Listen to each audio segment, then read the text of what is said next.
What would you say are the biggest challenges men are facing right now that they're not talking about enough? Should they be given that space? You feel like, hey, these are the things I know that men would want to explore or really make sense of. There really is a kind of a mainstreaming that really has an anti-male bias.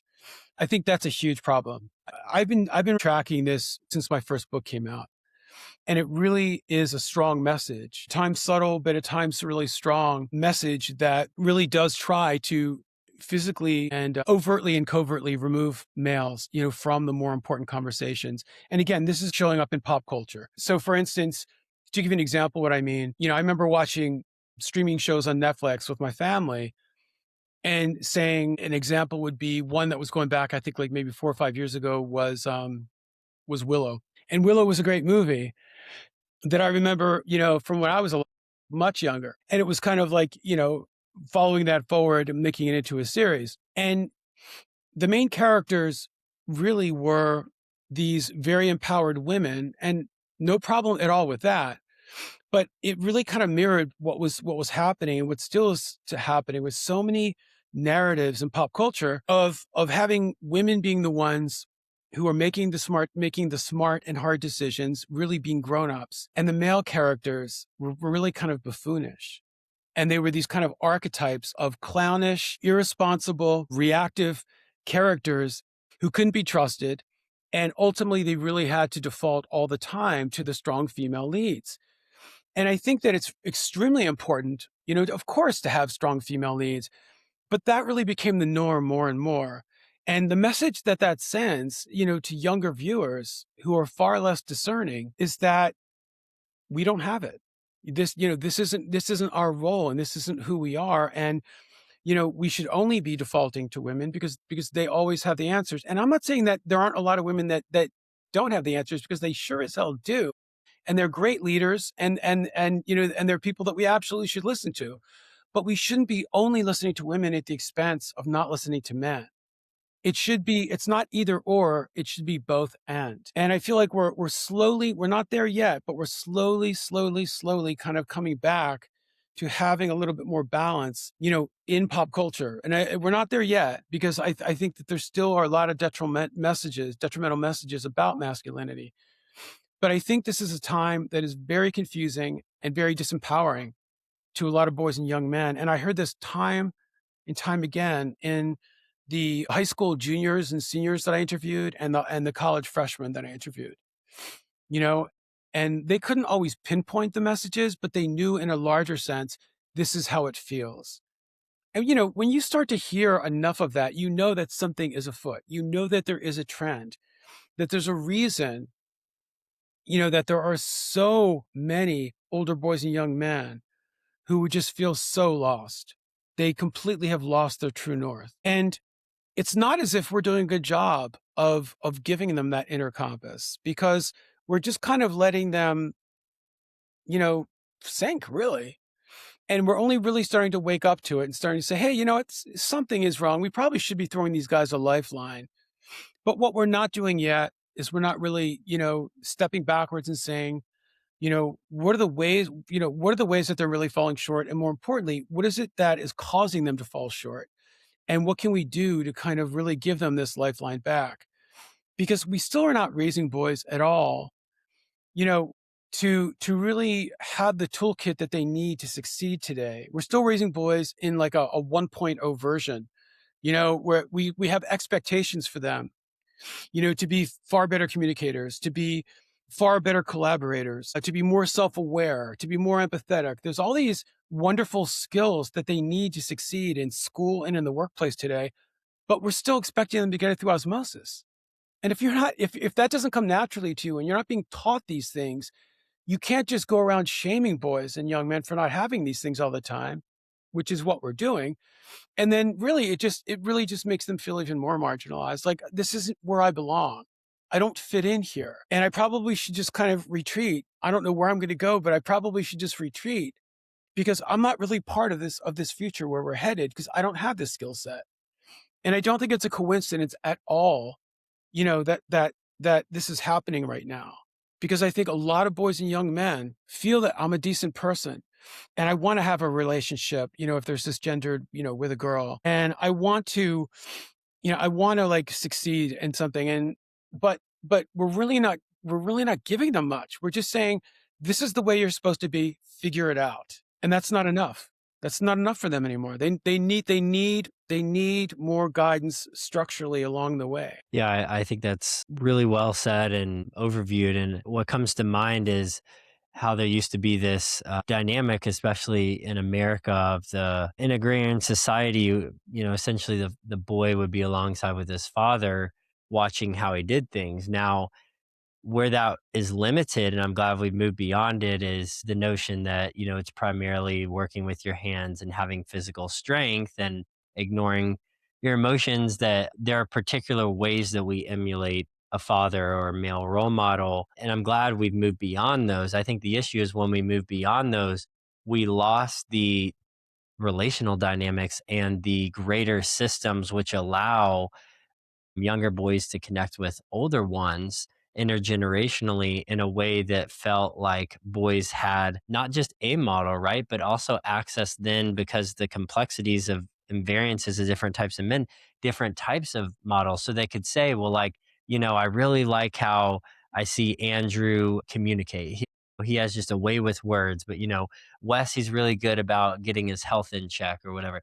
And having all these different examples. But the issue is, because so many men are hiding and not being able to speak up or expressing who they are, feeling confident that what they have to offer is something good and that they can pass on to the younger generation. I think a lot of these younger boys are looking around and saying, almost a quarter of households now don't grow up without a dad, especially if there's divorce. Then they go to school, it's mostly female teachers. They're not participating in a lot of extracurricular activities like sports, let's say, where there's a male coach. And so they're looking around and they're saying, oh my gosh, like, where is there me represented? And then to your point about the media and that show, Willow, when they are represented, it feels very disconnected. Like, that's that buffoon, like, that's strange. I don't know anyone who acts like that, and I certainly don't want to be that. Is that the only option? And is essentially, is that what society is telling me that I am? And then there's this internalized shame to say, well, maybe I'm missing something, maybe I am only these things, etc. But that's kind of my sense, is just reestablishing the intergenerational connectedness, and also just reciprocal side by side community of men too, being able to have young guys be able to hang out and get together so that we can hold each other accountable, but also make sense of things, but feel like we have support along the way, instead of all these boys that are growing up behind a screen, super isolated. They're not hanging out, they're not developing the social skills, and they also don't have any models for how to move forward. One of the things I would posit about that, Wes, is that even when a lot of boys do have relationships, um, good, bad, in between with their fathers, I would maintain that there still is a degree of rites of passage that they're learning more from influencers and online. And that's something we don't talk a lot about. There's only been room in the conversation with influencers for really all the negativity. When Netflix's Adolescence came out, I guess it was a year and a half ago, the conversation was viral. And all of the conversation that was going on, all of the articles, schools were having all of these kinds of, not symposiums, but kind of special event nights to have with parents about adolescence. All of the conversation was about, the manosphere, and about how, boys, there's this just epidemic problem of boys and young men going into these spaces, and they're all becoming raging misogynists. And it's just simply not true, because they are going into these spaces, and I think I want to address that point first. Yes, they are going into these spaces, and we can unpack what actually is happening when they're there. But the point being that I was getting at is that they are going into these spaces, and a lot of them are really finding community online. To speak to your point about the loneliness, they're finding their communities online, and they're being raised really by peers, whether it's by the influencers who are a little bit older than them, or by the communities that they find who follow these influencers. Because what so many of them want are tips and advice about things like dating and romance, which is a huge area of the manosphere, but also just of online life for boys, because they They have no experience. It's gotten extremely difficult to date now. And that's another thing to unpack in terms of the pressure that's more on boys than girls, far more so. Another thing to go online for advice and seek out influencers is body image, is bodybuilding, is, what globally would be called health and fitness, but it's really more about developing muscles than anything. And so they're going in, they're going in for that. They're going in for learning how to become wealthy.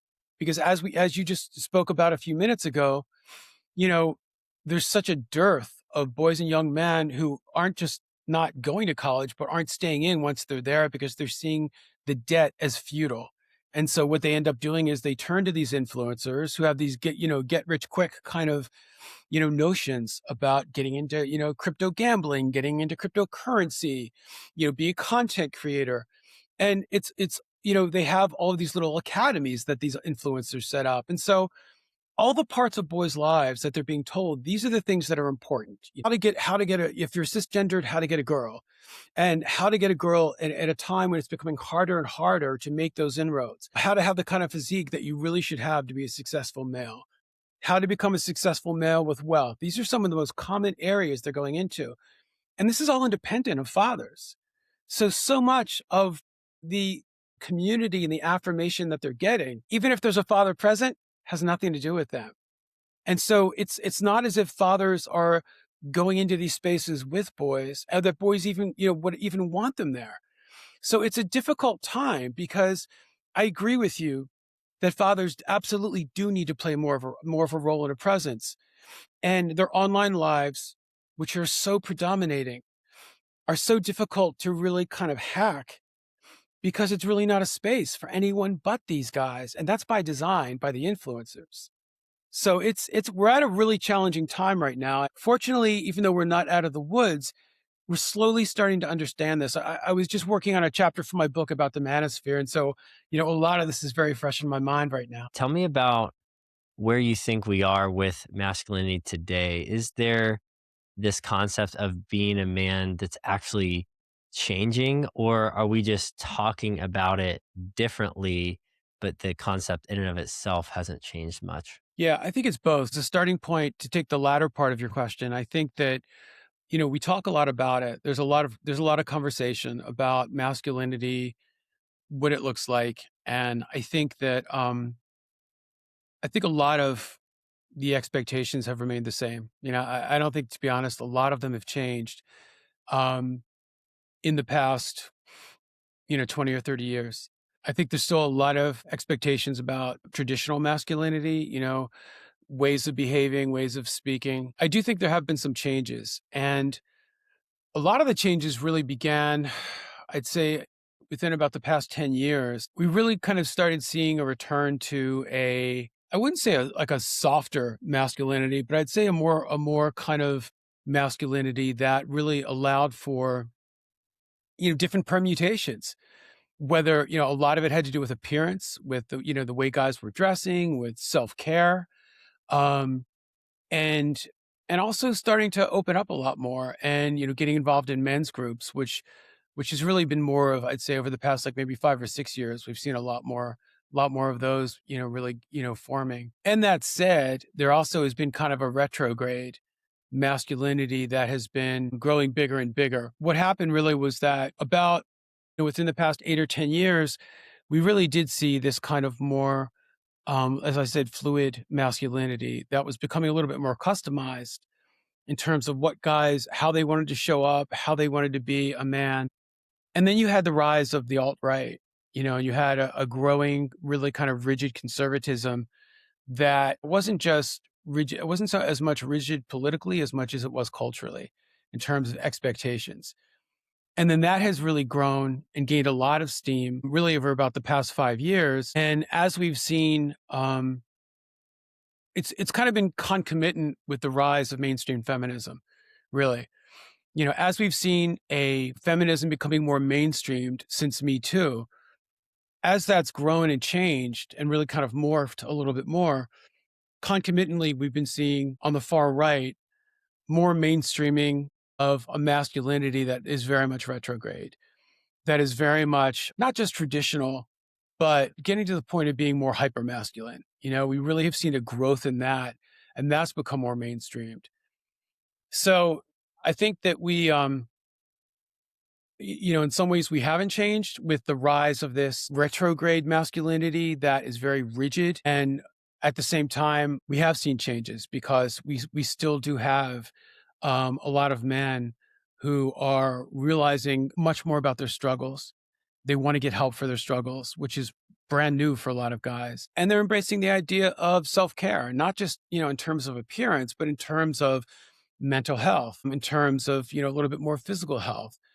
So, on the one hand, it feels like we're really backsliding much worse than I think in some ways decades past we were, and in some ways we're kind of going to the other extreme. So it's an interesting time, but to be in this space and to be looking at where masculinity is headed and what's really happening, because it very much mirrors what's going on in our country politically.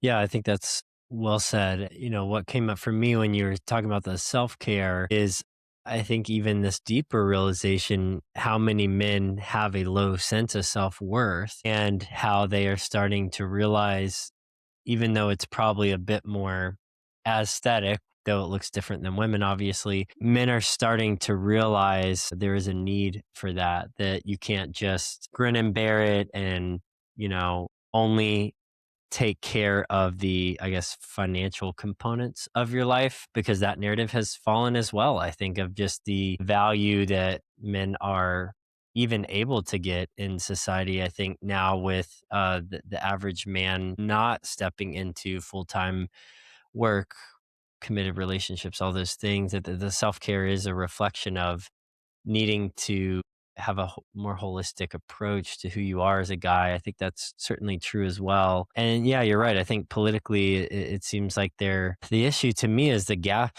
is widening between the conversations with those, like, let's say, hyper feminist people who are like, screw men, all men are bad, we don't like men at all, or the far right who essentially just say, well, like, we have all the answers, this is what it means to be a man, essentially dismissing every other expression of it, to use your word, fluidity. And I think the majority of guys are in the middle who are earnestly seeing a little bit of value from both, but not wanting to anywhere near ascribe to the extremes, but then wondering what other option do I have, which mirrors a lot of people's, I think, political approaches too. Like, gosh, I feel like we could have a third way, but it seems kind of sparse in that manner. It is, and I'm really glad, Wes, that you brought up this notion of so many guys really being in the middle, because that is not something that's part of the mainstream conversation at all. And it's really something that I have been pushing this idea very much. I'm working on a new book right now, which is supposed to be coming out in 2027. And I'm very much in that book, really leaning into this idea because it's mostly about boys and young men.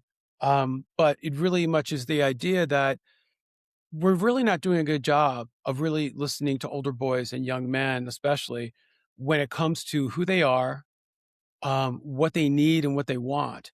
And because that really does speak to what's happening for a lot of guys who are a little bit older, men, um, who really feel like, yeah, you know what, that there are aspects of feminism I absolutely do support.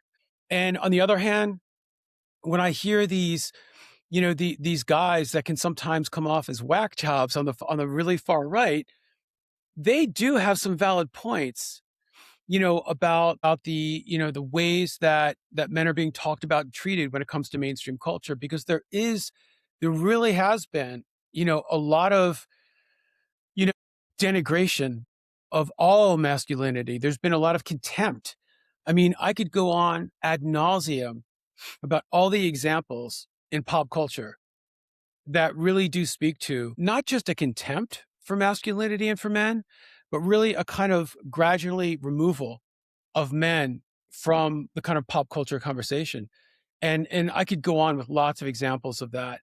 And so there really is a lot of validity to the idea that there are a lot of really thoughtful, well-meaning guys who are confused, feeling disconnected, scared, and I feel it really is true. They do feel marginalized. When we talk about the idea of marginalization, you know, there's always been this connotation that we're talking about minorities, but there is a kind of psychic marginalization that is very much going on for boys and for men in our culture today, where they really are being, as I was just saying a moment ago, really kind of removed from the conversation, because there's this kind of binary notion: masculinity bad, all males have privilege. And so they don't need to be part of the conversation anymore. And it's a very kind of reductionist, overly simplistic argument that I think is slowly, finally just starting to get a little bit of traction. And as I said in my new book, it's something I really unpack a lot. Mm. Well, I'm very excited to unpack that and read it, and we'll have to put that information in the show notes for people to anticipate. And I absolutely think you're right. I was having another conversation with someone who's more in the academic world, specifically in colleges, and he was actually naming the really stark statistics of the lack of male applicants now applying to college, but then also finishing, so participatory numbers there. And when you interpret the data just purely as it is, without necessarily tying the cultural implications, let's say, he was saying what used to be true statistically for women, and the need for Title IX to happen, and a big push to essentially go out of our way to make sure that, women and minorities do get opportunities to go to college. That same data that validated the need for that push is essentially true today for men. But if you were to ask a college to outright say that, they won't do it. It's a PR fiasco, right? And so a lot of these colleges are struggling, from what he was saying, where behind closed doors they are essentially carrying out these agendas, but feel very nervous, understandably, and scared because of the apprehension, um, to use the data as essentially a push to say, like, we need to get guys involved in doing these things because of the historical narrative, which has certainly had its problems, like we've already named. I'm not saying it was all good, but I do agree. I think a lot of men feel, especially you're mentioning younger men. Maybe you can speak to this. I think a lot of high school, let's say adolescent to high school to college age guys, feel like, hey, I'm not the older generation's breed, but I feel like I'm in some ways being lumped into that category. And now a lot of the problems that they caused, or that society in general has caused from that generation, are now being put on me. But I'm curious what your sense of that younger generation's like interpretation and influence from some of the greater cultural issues are. Yeah, I think a lot of younger men do have that feeling of, because toxic masculinity was has been such for so long now, since really Me Too, has increasingly become so mainstreamed and so normalized that it's been tossed around endlessly, with a lot of other kind of terms like, for instance, gaslighting, which has been abused and overused, recklessly, and still is. And it's the same thing with a term like toxic masculinity. It's been applied in so many different ways, and at times really irresponsibly and inaccurately. And so I think that, the recipients of that have really been a lot of younger men who have come into this and saying, like, well, wait a minute, hold on. This isn't who I am. I've never ascribed to any of this. And yet you're yoking me with this kind of identity that I never asked for, and I don't even practice or preach. And so what's happened is that a lot of young men that I was interviewing for my book, for this new book, would talk about, you know, feeling like they've got a target on their back, not understanding why, not feeling like they at all identify with the values of a lot of these men who were really kind of the reasons that so much of this hostility came into being against them. And yet they also feel that they feel they can't, or they won't go out on a limb to speak up and out. And I think, to be honest, I think that more than anything right now has become the bigger problem, because a lot of them talk about this idea of, if I speak up or speak out, at best I'm going to be attacked, at worst I'm going to be canceled. To be honest, a lot of feminists have often tried to completely negate that argument. Oh, no, you're not being canceled. Nobody's being canceled. Well, it's not true. A lot of guys in their own spheres are being canceled, and they are being called out, and they are being, dragged through the mud for saying things that challenge the notion that, that guys are people too, and guys have feelings too, and they're not these bad people, and they do question, some of the just kind of systemic, bad mouthing that's going on about masculinity and just throwing out the baby with the bathwater when it comes to masculinity. And so they don't say anything. What a lot of them do is they'll go on to into places like the Manosphere. And what they'll do is they will find ways of venting, so much of their pent up frustration and anger and resentment, and they'll find community. And of course, it's for all the wrong reasons. But, you know, when you feel that you can't really speak up and speak out in very much a safe space in a public setting, where else are you going to go? And I don't condone the manosphere at all, but I also do understand why so many young men can sometimes feel like this is a space where there's a community that they can be validated, and they're not going to be, you know, wholly denigrated because they consider themselves, cisgendered males. And so it's really is a difficult place.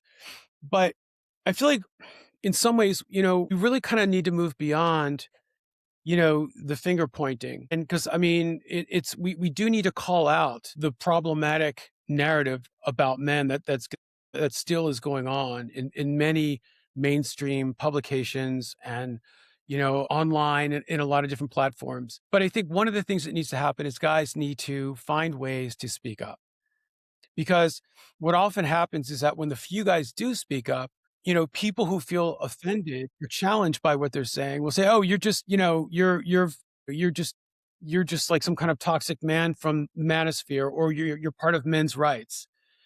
Well, I mean, these are the kind of things we need to challenge, because there is legitimate frustration and pain and alienation from the characterization of masculinity that's been going on for about the past 5 or 7 years. And so we do need to find ways to speak up in very productive ways, not equally toxic ways, but in very productive ways, and to challenge these mainstream notions, because I really feel like we're at an inflection point where, for the first time, really since Me Too, that there is a little bit more tolerance for the idea that, you know what, maybe we have been too hard on men and masculinity. Maybe there really are aspects of this that are really not bad, and that we really do need to look at the statistics of the ways in which so many boys and young men are struggling. And we need to exercise a lot more curiosity and tolerance and compassion than we have. So now really is a good time to be speaking up and speaking out, again, in really productive ways that are challenging some of these binary notions about what it means to be a man. Yeah, I couldn't agree more. And I think what came to mind when you were speaking as the most prominent issue is, in general, men don't feel listened to. And ironically, they're being dismissed as not being listened to on the left at all, but then they go online, and I would argue they're not really being listened to. They're being listened to be a pawn in the game of these people who just right away validate them and then just try to hyperinflate the effects of that. Like, oh, well, no one cares. I can't get into a relationship. Oh, well, that's because all women suck. And I think the way forward is, when men speak up, I think we as a society have to learn, how are we actually listening to them in a way that doesn't make them ascribe to any particular agenda. And I would say the majority of men are earnest in that when they speak up, they are genuinely seeking to understand how to be a man in a way that feels true and real to them, but then also feels helpful to society. And I think we can look at the groups or places that men should not go to are as if they're being used in a pawn in the game to either over affirm or over deny who they are and categorize them, put them in a box. Ironically, the things that we talk about that we shouldn't be doing. And in general, allow the conversations to happen in a safe way where actually everybody becomes better by having them. And I think if we can help the younger generation both be confident to speak up, to your point, And then we, as like the general society, creating a safe and open, but certainly uncomfortable, probably space of allowing the dialogue to happen, knowing that when we first start to talk about this, how could we ever get it right? It's something that we're all learning. There's not this final arrival that we have to be at, but because we live in a day and age where you have to have an answer right away because certainty sells, instead, as David White, the poet, says, one of the most powerful things you can actually say is the phrase, I don't know. And being open to that conversation is, it seems like that, in my estimation, may be the way forward. And, that idea of men learning to be okay with saying, not just feeling, but saying something like, I don't know, is actually very empowering. Because so much of the pressure that older boys and young men feel is very much from an increasingly mainstreamed, hyper masculine group of guys. And part of that notion is no, no, you need to be right. You need to assert that you are right. And whether you know that you are or not, you need to be, quote, strong. And so being strong to them, one of the things it means is being right and standing by what you believe, even if it seems to be later on that you're proven wrong. And so that notion of being okay with the uncertainty, of not knowing the answer and saying, sorry, I just don't know, that actually is very liberating.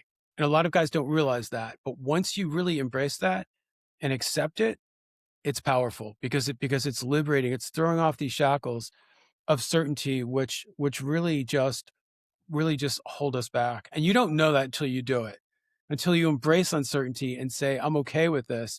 Then you realize just how liberating it really is. And I think what's going to happen, I think we're going to reach a critical mass. I think we're almost there. We're not there yet, but I think we're going to reach a place where there will be, and I'm hopeful about this, there really will be a different kind of sphere for men. And you heard it here first, Wes. You heard it here first. I'm calling it right now. There is going to be an alternative, to the manosphere that is going to be exactly what you and I are talking about. The kind of men who are very thoughtful, who are compassionate, and want something more. And it's not really there yet in full stride. I mean, you have it in part and parcel. You have guys who are influencers, but they're not really getting the kind of traction that these far more kind of negative influencers these darker influencers are getting. But I really do believe that there will come sooner than later a type of sphere for men that will start to grow that will be far more generative and far more positive for a lot of older boys and young men who are seeking the kind of masculinity and the kind of identity that you and I are really talking about.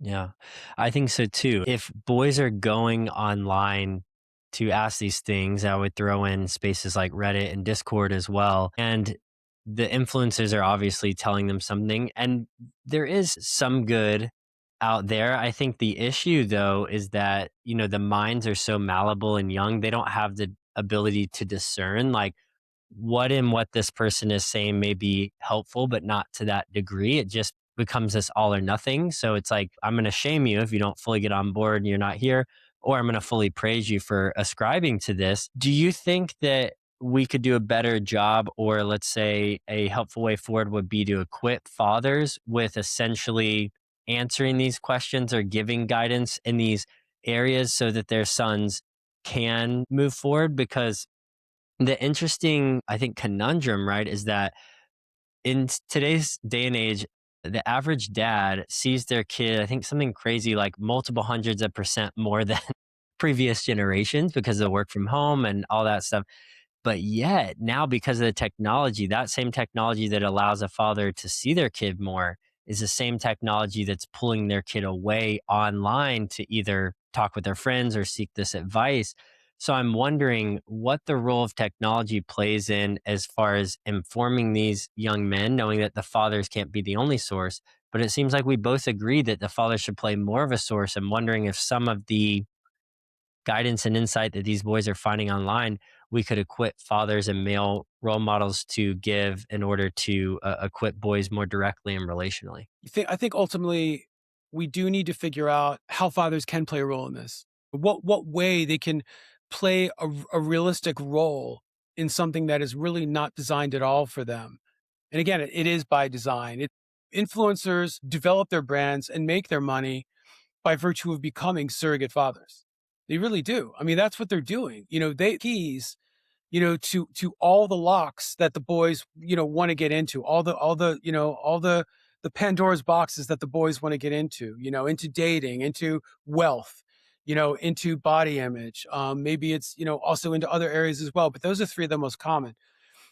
But these guys hold the keys, not the fathers.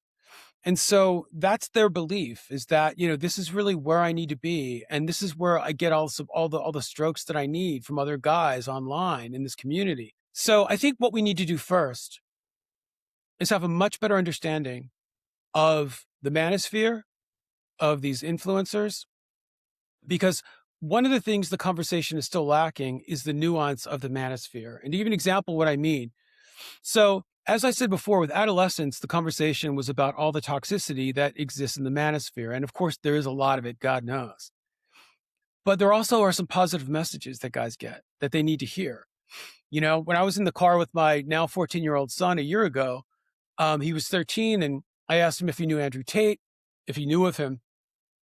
And he said, "Is this the guy?" We were driving to school, which is a great time, by the way, to have a conversation with your child as driving to school. It really is, especially first thing in the morning when their brains are fresh. But he pulled up a TikTok video and he played it for me. And I said, yeah, I can see that that's him. Well, Andrew Tate was talking about the importance of, stop sleeping in so much, stop gaming so late so much, stop sleeping in, get up earlier, whatever your goals are, start going after them when you get up. There was another video about the importance of perseverance. And my son said, "Dad, these are things you tell me." And I said, absolutely. Now, regardless of whether or not influencers who are as dangerous as Andrew Tate, regardless of whether or not as to why they're sending out these messages, which are very positive, the important thing is that there are positive messages that boys and young men can get from some of these influencers that we're very understandably wary of. There are some positive messages, and there are influencers who are part of the manosphere who aren't as noxious as Andrew Tate. There's still guys that we should be keeping a close eye on for sure. And there are some bad messages that they send, but there are some positive ones that we want boys to get. Because so many boys, especially the ones who finish high school and aren't working full time, a lot of them are sleeping too late. And a lot of them are gaming excessively. And a lot of them are not exercising a lot of perseverance. And so these are messages that we do want them to hear. That said, I mean, that's why I'm saying that there needs to be a much more informed conversation about really what's going on in the manosphere. And more importantly, why it can be so understandably appealing to so many boys and young men. And, you brought up a point about the difficulty of getting, when their brains haven't fully matured, to really be able to discern what's good and what's bad. Part of the problem with that for boys and young men is that a lot of guys' brains don't really fully mature until their late 20s, or even sometimes even 30 or even early 30s. So that can depend on the guy.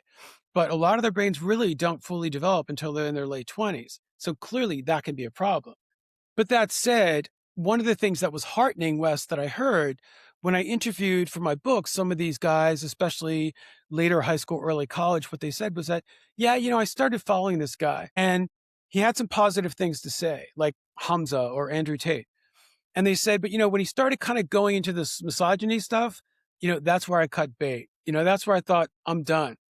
That was really encouraging, right? Because that's the kind of thing we want. We want them to be critical consumers, right? Because they spend so much time online, on YouTube, in these spaces of influencers. We want them to be more critical consumers. That was really encouraging to hear. Now, that said, is that a lot of guys? No, not necessarily. These are the ones who are probably a little bit smarter, to be honest. But that's probably the thing I think we need to do. Before we can even get to fathers taking a role, we really do need to understand better what the manosphere is and why it does draw a lot of guys and what they get out of it. And then the other thing is teaching them how to be more critical consumers. And then I think fathers absolutely can serve a purpose and a place. But first, boys have to understand the role that fathers can play for them when there's a whole other part of their lives that they can seek, that they can exist and learn without fathers even being present, even when fathers are present. And so I think we've got to really understand the lay of this landscape first before we can really find a way for fathers to play a really viable role. Yeah, that's a fantastic point. It might be Movember that is starting to do a study of essentially deep diving to figure out where young men are actually going, who they're actually listening to, and the messages. And that's something I'm very curious about. I mean, I have YouTube for the podcast and a Substack, but I'm virtually not online, all things considered, as far as especially social media. And now being a dad, I have a 21-month-old, and my wife's doing a week actually with our second. Wow, congratulations. Thank you. So, I'm very much not consuming a ton, but it's something I'm curious about. And I do agree. I think there's this gap where you see a young man on a phone, and I always wonder, what is he watching? How is he interpreting that? So I do think the study's being done. It sounds like what you're suggesting is first getting into the data and the behavioral analytics and understanding where young men are going, who they're listening to, the main message they're reaching out to. But then it seems like some of these influencers that are a bit more nuanced, there are some good messages. Like you're saying, it starts out really good. We need someone to take the baton and say, okay, it's a good start, but then when that person heads into the misogyny, the extremism, the hate, all that kind of stuff, influencers to pick it up and continue the holistic and healthy way forward to say, okay, yeah, it's important to take care of your body, but actually not just to get women and to be buff and ripped and to have this certain machismo perspective, but actually just to be functional so that you can feel vibrant and alive, so you can have more energy, so that you can wake up every day and be the person that you need to be for your wife and kids, if that's the route that you take, or just in general, instead of creating an alt agenda to these core principles. It seems like we need to find a way to help young boys name and recognize and attribute the principles in and of themselves as worthy of emulating, but then teach them to follow it in a way that doesn't lead to some extremist or ostracizing or marginalizing manner. And again, it really does come back to really us getting up to speed and us having a much better grasp on what the manosphere really is. And again, really starting to, with a lot more curiosity and a lot more compassion and empathy, understanding why they would even go there in the first place. Because there are a lot of valid reasons that have nothing to do with women and nothing to do with misogyny, you know? And that is a really, absolutely a really important place to start. And I've been saying for years, if we're really going to try to understand boys and men, for those of us who are parents, for instance, or educators, we need to stop leading with judgment and start leading with curiosity. I mean, my God, that alone right there is such an important, powerful place to start because it gives them agency and it gives them a microphone that they want and they deserve. You know, boys boys, as we've been talking about, in a lot of ways, a lot of older boys and young men feel really disempowered. And I think they've earned it, unfortunately, whether they wanted it or not. They genuinely feel disempowered. We should be listening to them, not minimizing their disempowerment, but listening to them and saying, gee, if there's a bunch of guys saying this, there must be something to this. And they want to be heard. And that's something that a lot of young men want anyway. They want to feel that they've got something to offer, they've got something to contribute, and we should take that seriously. And we really, really need to start by just listening, not interrupting, not offering advice, not offering judgment, nothing. Just bearing witness, listening, and maybe following up with questions. That would be such an important place to start for them. I totally agree. It's something in my work as a therapist that's the key to success. But I would just say, anybody, if you want to be an effective person, especially interrelational, that's really a key. And the other thing on that is that I imagine when your kids see you emulate that skill, then they learn, okay, yes, it's important. I'm heard. Absolutely. I think what you're saying, 100% where we need to start. And as they mature and they think through, what kind of skills should I hone in and focus on, traits that I should emulate, then that becomes at the top because they say, oh, I see dad do that. And he does it in a way where I feel good. So what if it kind of flips the script, and as you mature, you want to be generative and you say, okay, in the way that dad listened to me and considered me and respected me, then how can I live a life like that? And then that becomes a good metric for, oh, if an influencer, anyone that's out there is judgmental, cynical, not listening, that's not the kind of person I want to be around nor emulate. So I'm curious if that's a good baseline. What are some other things maybe you're giving particularly to your kids, or you would advise young boys as far as the qualities that matter most to develop as a strong foundation for manhood? It's well, let me qualify that answer by saying this is a very difficult time to try to instill in boys some of these values that you and I are talking about, because the pull of the influencers and the online community that they don't have offline, because those pulls are so big, and so powerful. It's very difficult when they're younger, especially, for them to really for them to buy into the values that we're teaching if they conflict with what they're hearing and getting online. It's difficult. I do agree with you absolutely, Wes, that there's a real potency and power to modeling for our sons. And we've got to be consistent. No question about it. We've got to be consistent.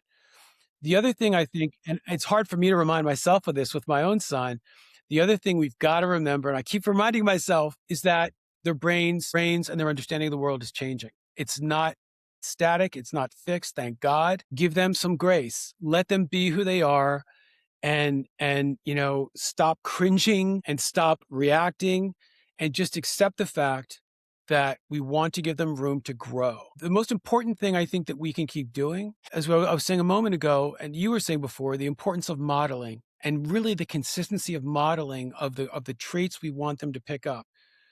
And then the other thing is that give them the grace to change and to grow. Because, one of the things, I mean, my son is a really smart, brave, really caring guy at 14, who often I'm beating my head against the table, asking myself, who the hell is this kid? Well, he's not getting it, man. He's not getting the memos I've been sending for years. And then he'll go and do something, and I'll hear from a teacher, or I'll hear from somebody in his school who just says, like, McCullough just did this amazing thing today. Like, I just saw this, this email from somebody at his school saying this amazing thing that he did, that he went to a much younger boy during recess and who was standing alone, and he kicked a soccer ball with him. And that's not the kind of thing that I would ever, that right now in his life, I would see my son doing. But he did that. And I thought, that's it. These messages are sinking in.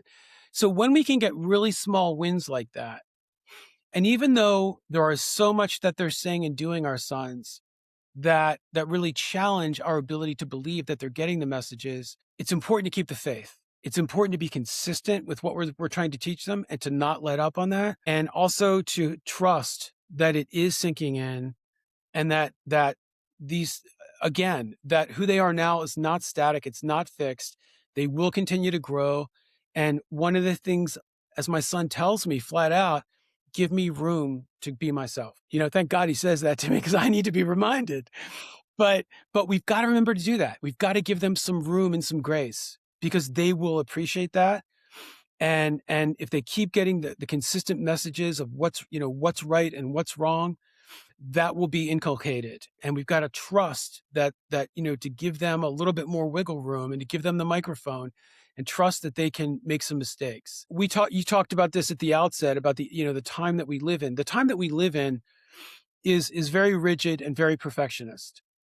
And we put boys, especially, far more than girls today, under a microscope all the time. We are so willing to pounce on them the minute they say or do anything, that smacks of being, I won't even say toxic, but just bad boy, bad behavior. This isn't the way, that boys should be behaving. We are so much more reactive and impetuous with boys, than we are with girls. And we need to give them more room to make mistakes, because they're not all, but God knows they are not all going to become rapists. They're not all going to become sexual offenders. And we've got to give them a little more trust. We've got to give them a little bit more room to be themselves, because when we don't, what that sends them, and this as a therapist, that sends a message to a child that they can't trust themselves, that they cannot, they really, there's inherently, there's things wrong with them, and they can't trust themselves. And so how can we expect any boy or young man who really has internalized that message to feel that they're able to go out into the world and to be independent and make good decisions? I think that is spot on. And, I was just thinking as you were sharing that the actual only way forward to them mature, as one of my favorite authors, Richard Rohr, says, is the only way to do it right is to do it wrong first. And the more in a safe and structured manner, obviously, like you're saying, it's not that anything goes mentality, certainly, but in a secure and structured manner, the more we allow boys and young men to mess up, to learn, to focus on not the outcome, but the insight and who they're becoming, not what they do, will only make them healthier and more set up for success in the long run. But also, as you were sharing your message to, sounds like boys in general, but your son, I was moved to say, man, I need to tell myself that, like, I need space. I need time to develop. I'm not having arrived at a particular spot. And how many of us men, suffer in silence because we have this need for either certainty, producing a certain outcome, or arriving and being at a place where, to use your language of perfectionism, that, this is what it is. And I don't need to be open to change and grow. And I think that message that we've whispered in boys' ears subtly and unfortunately not so subtly has been internalized as shame, the fear of trying.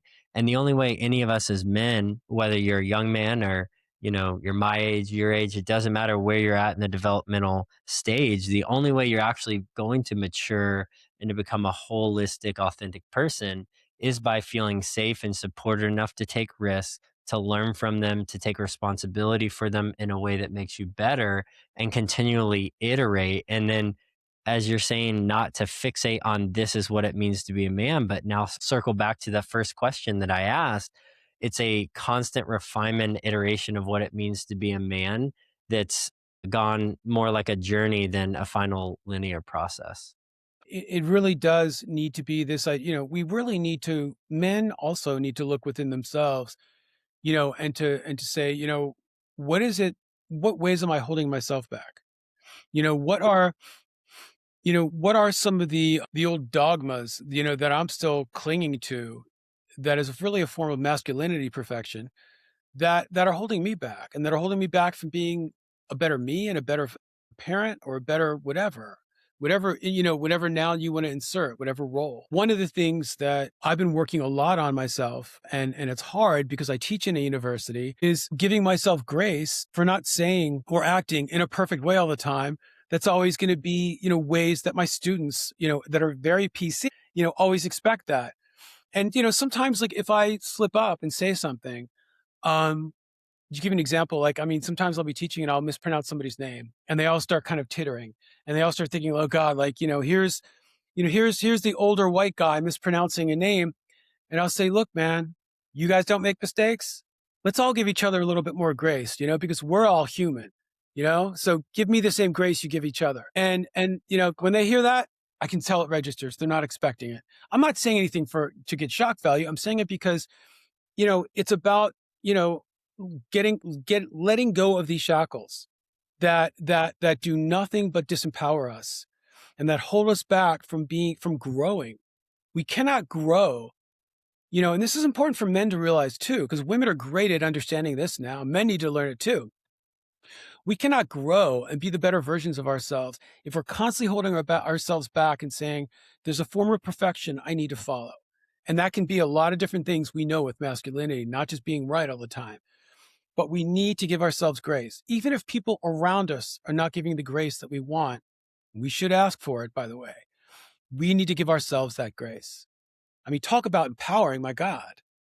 It's a really important thing to do. This became something super important for me, even though I didn't realize it when I was starting out, about probably in high school in 12th grade. And there were so many aspects of expectations of being a man that I realized I wanted to throw off. And so I've spent my entire adulthood in different variations, you know, trying to be really intentional about the parts of the expectations of being a man that didn't work for me, that I thought were counterproductive to my humanity.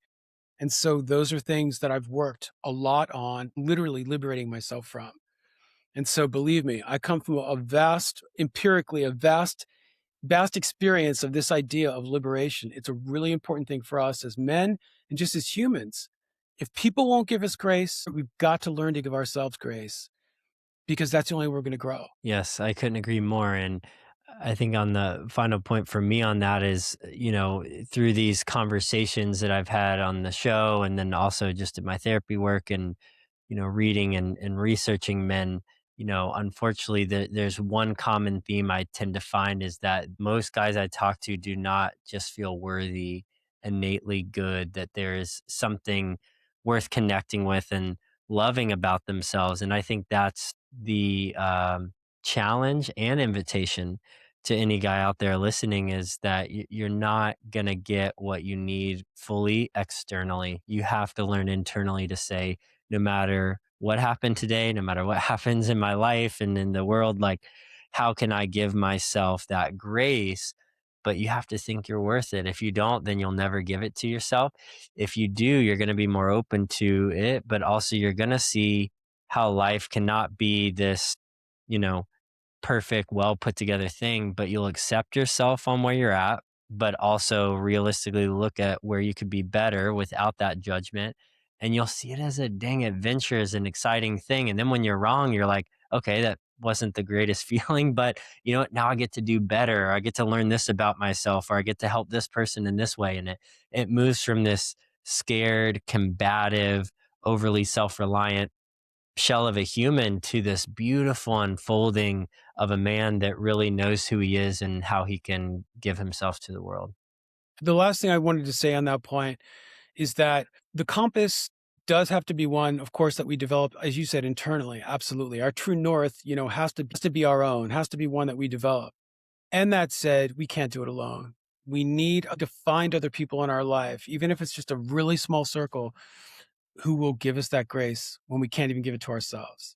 That is extremely important because we're not perfect. We can't always remember to give the grace to ourselves when we need it. And it's really, really important at any stage of life to find people where you can give each other that grace when you need it. Even if it's just one or two people, it's really important to find that because we can't do it alone and we shouldn't do it alone. And we don't want to encourage man to have that mentality that, oh, well, if I'm going to learn to develop grace, I've got to do it alone. No, no. You absolutely need to develop it, and it does come down to you, but we all need to have those safety nets, always. Yes. You need a brotherhood. You need deep connected friendships. I think, again, women are a little more naturally good at this and intuitively open to not seeing friendships as competition.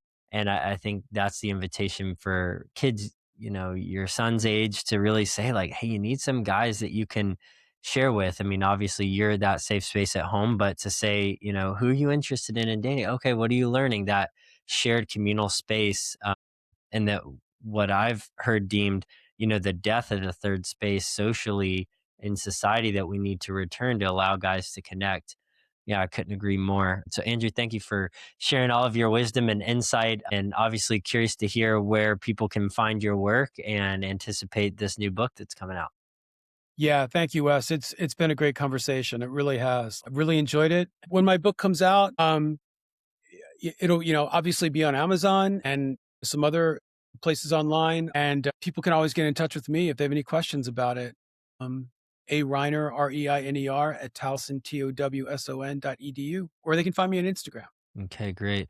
Well, thank you for your time and generosity. We'll make sure to put all that in the show notes. Lots to take away from. And a last personal thought, what you were saying about talking to your son. I think I'm going to keep this video. And when 10 years from now, when my kid's in the same spot, I'm going to be playing it back to remind myself. So, yeah, I just appreciate Good. from one father and one man to another, just the work that you're doing and being willing to, commit yourself to the good of men. We're all trying to do the good work. Well, we're trying to do the good work, right? Right. Yeah, absolutely. All right, guys, until next time, thank you.